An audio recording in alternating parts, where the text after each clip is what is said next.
Hi, Namaste, welcome back to my channel Wing Trader. L&Tയുടെ weekly performance ആണ്. അതായത് ഈ കഴിഞ്ഞ 2-3 ദിവസങ്ങളായിട്ട് L&Tയിൽ വന്ന് ട്രേഡ് ചെയ്യുന്നത് നമുക്ക് ആക്ച്വലി നല്ലൊരു അപ് ട്രെൻഡ് പോയിട്ടുണ്ട്. അപ് ട്രെൻഡിൽ നിന്ന് അപ്രോക്സിമേറ്റ് 92 പോയിന്റ്സോളം നമുക്ക് പ്രോഫിറ്റിൽ കിട്ടിയിട്ടുണ്ട്. അപ്പോൾ നമ്മുടെ സോഫ്റ്റ്വെയറിൽ അതായത് സ്വിംഗ് ട്രേഡിംഗ് ചെയ്യുന്നവർക്ക് ഒരാഴ്ചയൊക്കെ നമുക്ക് സ്റ്റോക്ക് ഹോൾഡ് ചെയ്ത് വെച്ചാൽ നല്ല റിട്ടേൺസ് എടുക്കാൻ സാധിക്കും. അപ്പോൾ ഞാൻ മിക്കവാറും ഇൻട്രാഡേക്കും ഞാൻ സ്വിങ്ങിന് അതായത് നമുക്ക് 2-3 ദിവസം ഒക്കെ ഹോൾഡ് ചെയ്യാനായിട്ട് നമുക്ക് 1 വീക്കിൽ ഹോൾഡ് ചെയ്യാൻ ഒക്കെ പറ്റിയ സ്റ്റോക്കാണ് നമുക്ക് L&T. ഞാൻ മിക്കവാറും പെർഫോമൻസ് ഇതിനു മുമ്പ് ഇട്ടിട്ടുണ്ട്. അതേപോലെ ഇൻട്രാഡേയുടെ പെർഫോമൻസ് ആണ് പാസ് പെർഫോമൻസ് ആണ് ഞാൻ മിക്കവാറും L&T പെർഫോമൻസ് കാണിക്കാറുണ്ട്. അപ്പം നല്ലൊരു സ്റ്റോക്കാണ് L&T. നമുക്ക് ഇൻട്രാഡേക്കും അതേപോലെ സ്വിങ്ങിനും സെറ്റ് ചെയ്യാൻ പറ്റിയൊരു സ്റ്റോക്കാണ്. അതേപോലെ സ്റ്റോക്ക് ഓപ്ഷന് ചെയ്യാനും L&T സ്യൂട്ടബിൾ ആയിട്ടുള്ള സ്റ്റോക്ക് തന്നെയാണ്. ഓക്കെ, അപ്പം എങ്ങനെ നമ്മുടെ സോഫ്റ്റ്വെയറിൽ പെർഫോമൻസ് കാണിച്ചു? ഇപ്പോൾ കഴിഞ്ഞ ആഴ്ചയിൽ നല്ലൊരു ഡൗൺ സൈഡ് ഉണ്ടായിരുന്നു. 10-ാം തീയതിക്ക് ശേഷം ഒരു അപ് ട്രെൻഡ് പോയിട്ടുണ്ട്. അവിടുന്ന് 3912 കയറിയൊരു ബൈ ഇപ്പോഴും ബൈ കയറിക്കൊണ്ടിരിക്കുന്നു.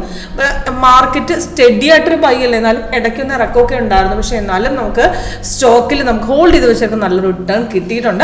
അപ്പോൾ എങ്ങനെ സോഫ്റ്റ്വെയർ പെർഫോമൻസ് കാണിച്ചു എന്ന് ഞാൻ കാണിക്കാം. സിമ്പിളായിട്ട് വർക്കൗട്ട് ചെയ്യാൻ പറ്റുന്ന സ്ട്രാറ്റജിയാണ്. ഇതിൽ റെഡ് ആണ് സെല്ല്, ഗ്രീൻ ആണ് ബൈ. അപ്പോൾ ഇതിൽ ലാസ്റ്റ് വന്നിരിക്കുന്ന സിഗ്നലാണ് നമുക്ക് മെയിലിൽ കൊടുക്കുക. അപ്പോൾ ലാസ്റ്റ് വന്ന ബൈസിക്കിളാണ്. ബൈസിക്കിൾ നമുക്ക് കിട്ടിയത് 10-ാം തീയതിയാണ്. അതിൻ്റെ എൻട്രി പോയിന്റ് കൊടുത്തിട്ടുണ്ട്. ടാർഗറ്റ് താഴെ 3 ടാർഗറ്റ്. അപ്പോൾ ഇതിനകത്ത് സിഗ്നൽസ് വരുമ്പോൾ ഇതിനകത്ത് റെഡ് സെല്ലിൻ്റെ ഇൻഡിക്കേഷൻ ആണെങ്കിൽ ബൈ ആണെങ്കിലും കളർ രണ്ടും കൂടെ സെയിം വരണം. അതായത് ക്യാൻഡിൽ കളറും ആ കൺഫർമേഷൻ ബാറും രണ്ടും സെയിം വരുമ്പോൾ മാത്രമേ നമ്മൾ ട്രേഡ് എടുക്കാവൂ. ഇവിടുന്ന് സിഗ്നൽ വന്നിട്ടുണ്ടെങ്കിൽ കൺഫേം താഴെ വന്നിട്ടില്ല. ആ സമയത്ത് കൺഫർമേഷൻ വന്ന് ഇവിടുന്നാണ്. അവിടുന്ന് മാർക്കറ്റ് ചെറുതായിട്ട് ഇറങ്ങിയിട്ടാണ് കയറിയിരിക്കുന്നത്. അപ്പോൾ പ്രോപ്പർ എൻട്രി വന്നിരിക്കുന്നത് ഇവിടുന്നാണ്. കാരണം കൺഫർമേഷൻ കറക്റ്റ് ലെവലിൽ താഴെ നിന്ന് വന്നത് ഇവിടെയാണ്. അവിടുന്ന് മാർക്കറ്റ് പിന്നെ ഒരു ബ്രേക്ക് ഇട്ട് ആ താട്ടിറങ്ങി. പക്ഷേ ഇവിടെ ഒരു സെല്ലിൻ്റെ ഇൻഡിക്കേഷൻ തന്നിട്ടില്ല, തിരിച്ചു കയറുന്ന അവിടെ പറയുന്നുണ്ട്. പ്രോപ്പർ എൻട്രി നമുക്ക് പോയിരിക്കുന്നത് ഇവിടുന്നാണ്. അവിടെയാണ് റെസിസ്റ്റൻസിനെ കട്ട് ചെയ്തിരിക്കുന്നത്. അപ്പോൾ ഇവിടെ നമുക്ക് എൻട്രി എടുക്കാമായിരുന്നു. അവിടുന്ന് 3904 അവിടുന്ന് ഒരു ഇറക്കത്തിനാണ് പിടിച്ചത്. അവിടുന്ന് മാർക്കറ്റ് നല്ല രീതിക്ക് കയറിപ്പോയി. പിറ്റേ ദിവസം മാർക്കറ്റ് ചെറുതായിട്ട് ഇറങ്ങി, പിന്നെയും കയറി, പിന്നെയും നമുക്ക് ഇറങ്ങി. ഇപ്പം നോക്കുകയാണെങ്കിൽ നമുക്ക് 4004 നിൽക്കുന്നു. മാർക്കറ്റ് നല്ല റിട്ടേൺസ് ആണ്.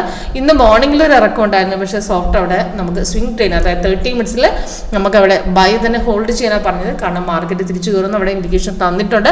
അത് കാരണം ധൈര്യമായിട്ട് അവിടെ ട്രേഡ് ഹോൾഡ് ചെയ്യും. കാരണം സെൽ ഇൻഡിക്കേഷൻ തന്നിട്ടില്ല, നമുക്ക് റിവേഴ്സലും തന്നിട്ടില്ല, താഴെ കളർ ചേഞ്ച് വന്നിട്ടുമില്ല. താഴത്തെ കൺഫർമേഷൻ ബാർ അവിടെ ഗ്രീൻ തന്നെ ആയതുകൊണ്ട് ട്രേഡ് ധൈര്യമായിട്ട് നമുക്ക് അവിടെ ഹോൾഡ് ചെയ്യാം.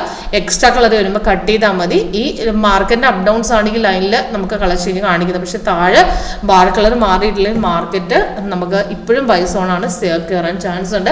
അപ്പോൾ അവിടെ ട്രേഡ് നമുക്ക് എടുത്ത് നിൽക്കുന്നവർക്ക് അവിടെ ട്രേഡ് ഹോൾഡ് ചെയ്യാം. ഇവിടുന്ന് ഒരു ഇറക്കത്തിൽ കട്ട് ചെയ്യണമെന്നില്ല.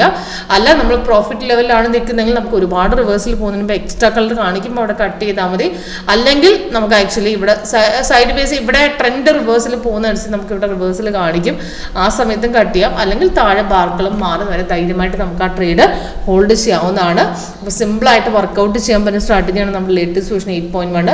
ലേറ്റസ്റ്റ് വേർഷനിൽ കുറച്ചുകൂടെ ആക്യുറേറ്റ് ആയിരിക്കും. കാരണം ട്രേഡ് വരുമ്പോൾ സിഗ്നൽ കൺഫേം ആണെങ്കിൽ കറക്റ്റ് ആക്യുറേറ്റ് ആണ്. സപ്പോർട്ട് സ്ട്രോങ് ആണെങ്കിൽ നമുക്ക് മാർക്കറ്റ് നല്ലൊരു ഡൗൺ ഇറങ്ങാൻ ചാൻസ് ഉണ്ട്. അതായത് അപ് ട്രെൻഡ് ആണെങ്കിൽ നമുക്ക് റെസിസ്റ്റൻസ് ലെവൽ സ്ട്രോങ് ആണ്, നല്ലൊരു അപ് ട്രെൻഡ് കയറാൻ ചാൻസ് ഉണ്ടെന്ന് നമുക്ക് മനസ്സിലാക്കാൻ എളുപ്പമാണ്. ഓക്കെ, അപ്പോൾ നമ്മുടെ സോഫ്റ്റ്വെയറിൻ്റെ ലൈവ് പെർഫോമൻസ് എങ്ങനെ വർക്കൗട്ട് ചെയ്യാം, സ്ട്രാറ്റജി സ്വിംഗ് ആണെങ്കിലും ഇൻട്രാഡേ ആണെങ്കിലും എങ്ങനെ വർക്കൗട്ട് ചെയ്യാം എന്നുള്ളതിൻ്റെ ഫുൾ ഡീറ്റെയിൽസ് നിങ്ങൾക്ക് അറിയണമെന്നുണ്ടെങ്കിൽ കോൺടാക്ട് ചെയ്താൽ മതി. താഴത്തെ ഡിസ്ക്രിപ്ഷൻ ബോക്സിൽ നമ്പർ കൊടുത്തിട്ടുണ്ട്.